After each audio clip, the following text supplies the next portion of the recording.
सभी को नमस्कार। आपका स्वागत है हमारे चैनल रिसेंट इन्फो पर।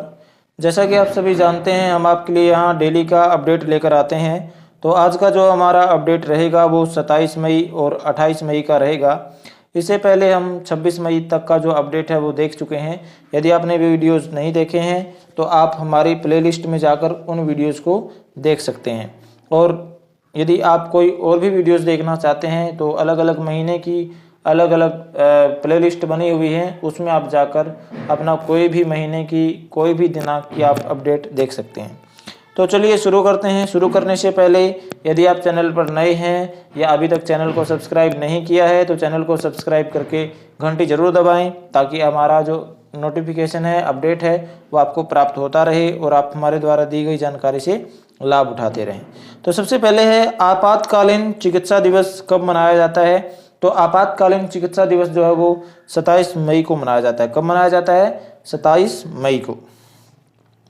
आगे है ग्रीन एयरपोर्ट रिकॉग्निशन 2024 पुरस्कार किसको मिला है। तो ये जो ग्रीन एयरपोर्ट ये पुरस्कार मिला है, ये मिला है केम्पेगौड़ा हवाई अड्डे को। किसको मिला है?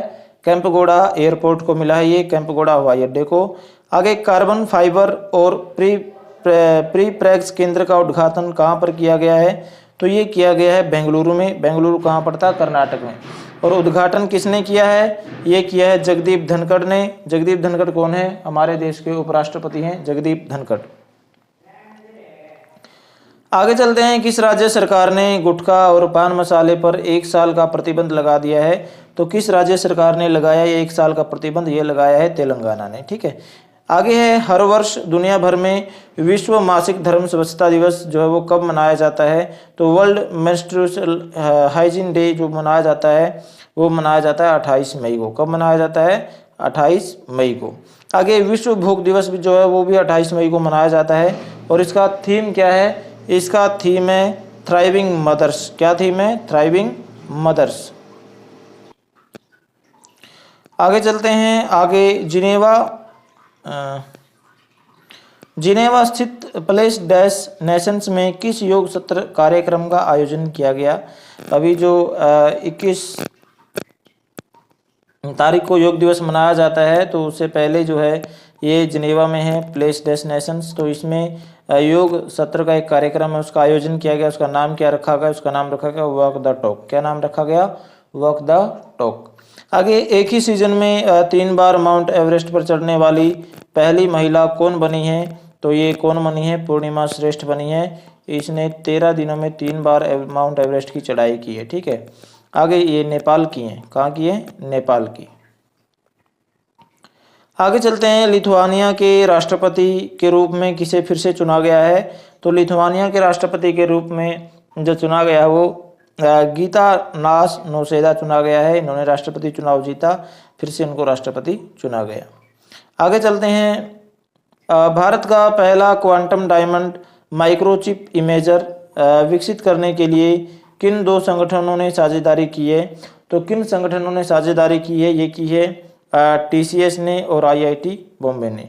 TCS होता है टाटा कंसल्टेंसी सर्विसेज। ठीक है।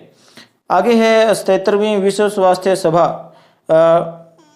WHA में समिति ए का अध्यक्ष किसे नियुक्त किया गया है। तो किसको नियुक्त किया गया है समिति ए का अध्यक्ष? ये किया गया अपूर्व चंद्रा। ये भारत से संबंधित भारत प्रतिनिधित्व करेगा समिति ए का। अच्छा, संयुक्त राष्ट्र महासभा जो है इसका मुख्यालय कहाँ पर? आप कमेंट बॉक्स में लिखकर बताइए। आगे अल्लाह माये हलीना को किस देश का नया प्रधानमंत्री नियुक्त किया गया है। तो ये चाड के नए प्रधानमंत्री बने हैं अल्लाह माये हलीना।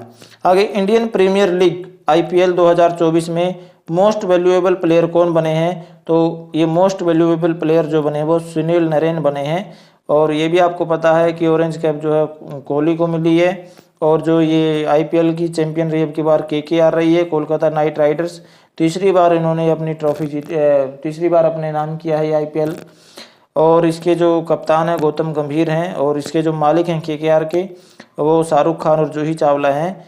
तो ये भी आप ध्यान रखिएगा। फाइनल में किसको हराया? सनराइजर्स हैदराबाद को हराया है। आगे है DRDO के अध्यक्ष समीर कामत के कार्यकाल को कितने वर्षों के लिए बढ़ा दिया गया है, तो कितने वर्षों के लिए बढ़ाया इनका कार्यकाल, ये बढ़ाया 1 साल के लिए, ठीक है, 1 साल तक और ये अध्यक्ष बने रहेंगे। आगे नाटो के 6 देश हैं, Lithuania, Estonia, Latvia, Poland, Finland और नॉर्वे।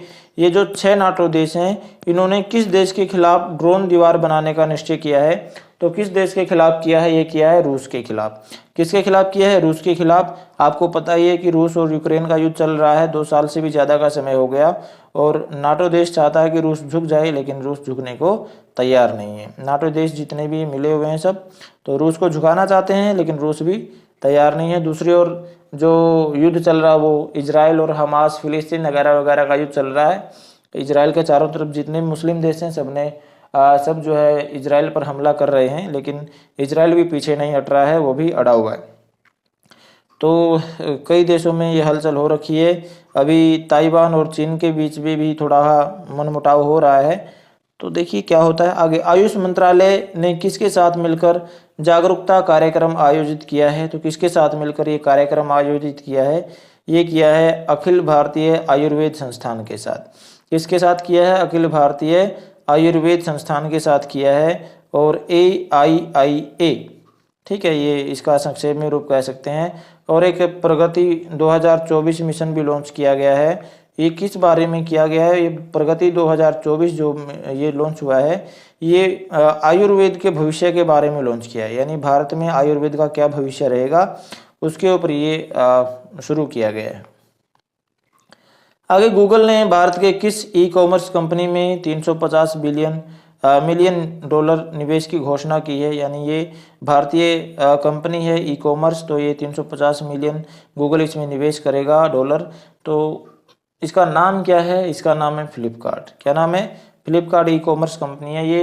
यदि आप कोई कभी ऑनलाइन शॉपिंग की होगी या ऑनलाइन कोई सामान मंगाते होंगे तो आप फ्लिपकार्ट के बारे में अवश्य जानते होंगे ये क्या चीज़ है।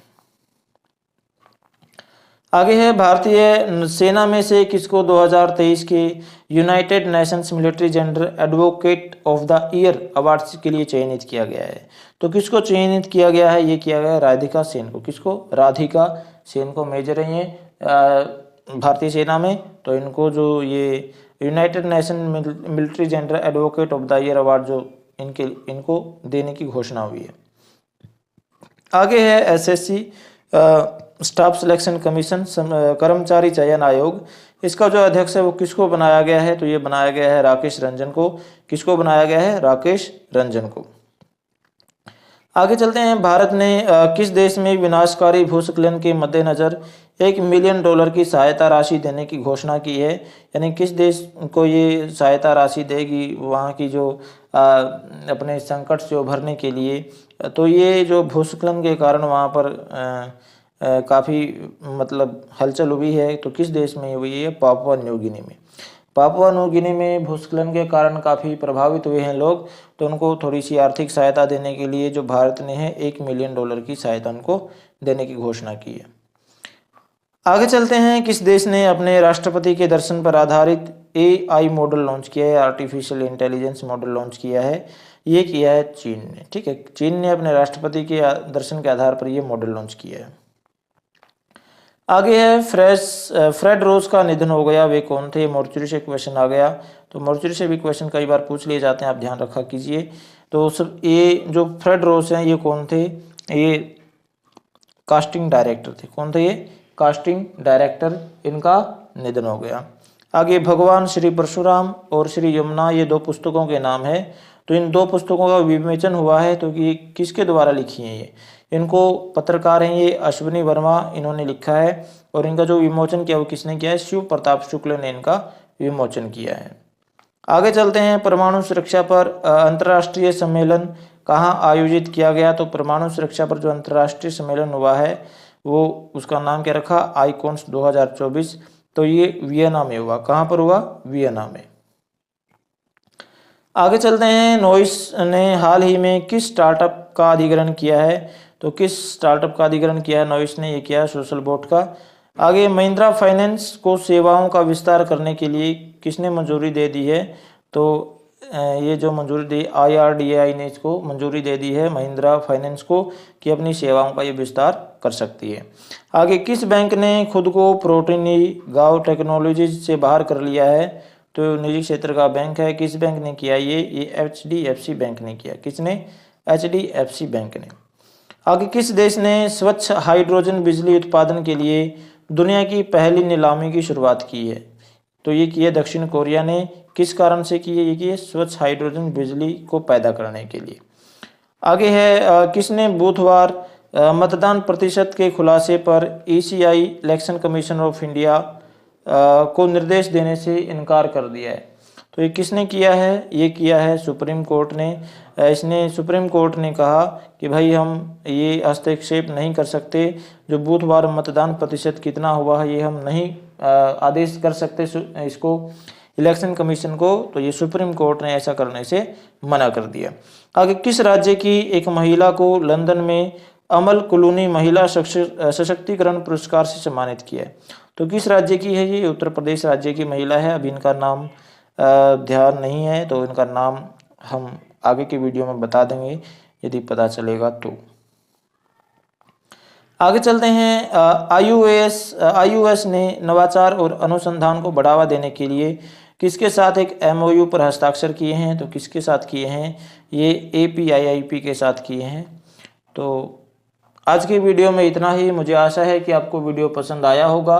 जाने से पहले वीडियो को लाइक, शेयर, सब्सक्राइब अवश्य करें। शेयर अपने फ्रेंड्स के साथ या सोशल मीडिया पे आप कहीं भी कर सकते हैं जहां आपको लगता है कि बाकी दूसरों को भी इसका बेनिफिट होना चाहिए।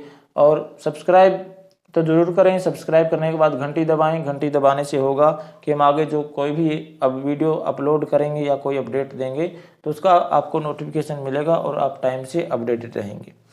तो मिलते हैं अगले वीडियो में। थैंक यू, धन्यवाद।